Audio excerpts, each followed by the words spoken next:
There's been a definite move toward the Republicans in the midterm elections that are coming up, and I wanted to kind of go through it with you. You know the basic math. We need to win 6 seats in order to get control. There are 3 seats being vacated by Democrats, where there are very weak Democratic candidates and Republicans have double-digit leads. Those are in the bag: West Virginia, Montana, and South Dakota.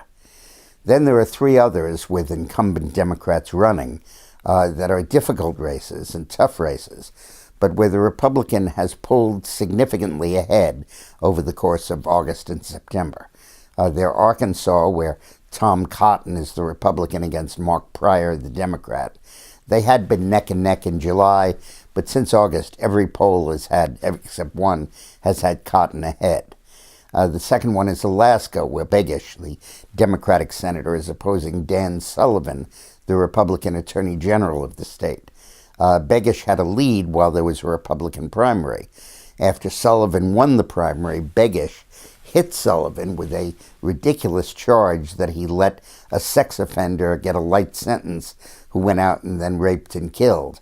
And the fact of the matter is this would-be Willie Horton took place before Dan Sullivan was Attorney General, so he had no role in it at all, and that backfired on Begich. And now Begich is significantly and I think permanently behind. And then you come to Louisiana. Now, Louisiana is unique in that it and Washington State, I don't know if Washington, but at least Louisiana, requires that you win a majority of the vote to be elected to the Senate. So Marie Landrieu is a Democrat running for re-election against Cassidy, the Republican congressman. And there's a third candidate, a Tea Party candidate, who's getting like 7 or 8% of the vote. So in the polling on the first round, Landrieu leads.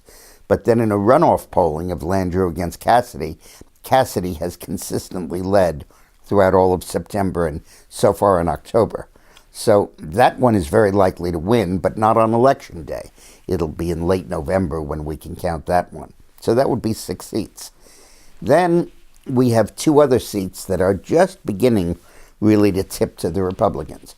One is in Colorado, where Congressman Cory Gardner is running against Democratic Senator Udall. And that's a 1 or 2 point lead for Cory Gardner, but it's been pretty consistent in the last 3 or 4 polls. And the other is Iowa, where there's a vacancy. Hagan is retiring. And Joni Ernst is the Republican running against Braley, the Democratic congressman. Joni had a great line in the last debate. Braley is a trial lawyer. He has a vacation house. And next door to him in Iowa, his neighbor is raising chickens. And the chickens periodically invade his front yard.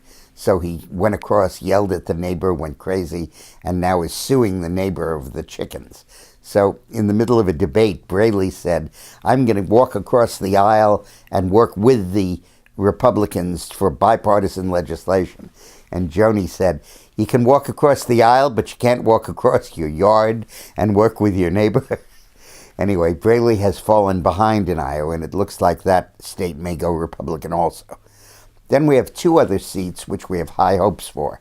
New Hampshire, where Scott Brown, who won the Massachusetts seat that was Ted Kennedy's, and then lost that to Elizabeth Warren, has moved up to New Hampshire to run against the incumbent Democratic Senator Shaheen.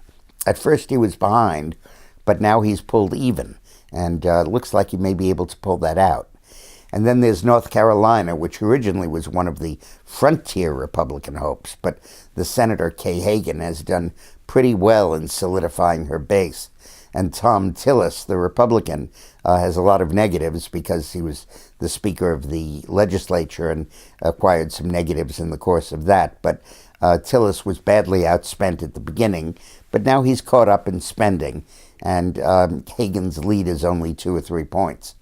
Slipping out of reach increasingly is Michigan, where Levin, the Democratic senator, is retiring. We had high hopes for Terry Lynn Land, but she's fallen 5 or 6 points behind the Democratic congressman from that state. So when you add it together, you have 3 we're sure of, 3 more that look like we're going to win them. That's 6. That's enough for control. 2 more that are trending in our direction. That would be 8. two more that are still against us, or tied, but we have a very good chance to win, and that would be 10. So that's how it stacks up now. Thanks for watching.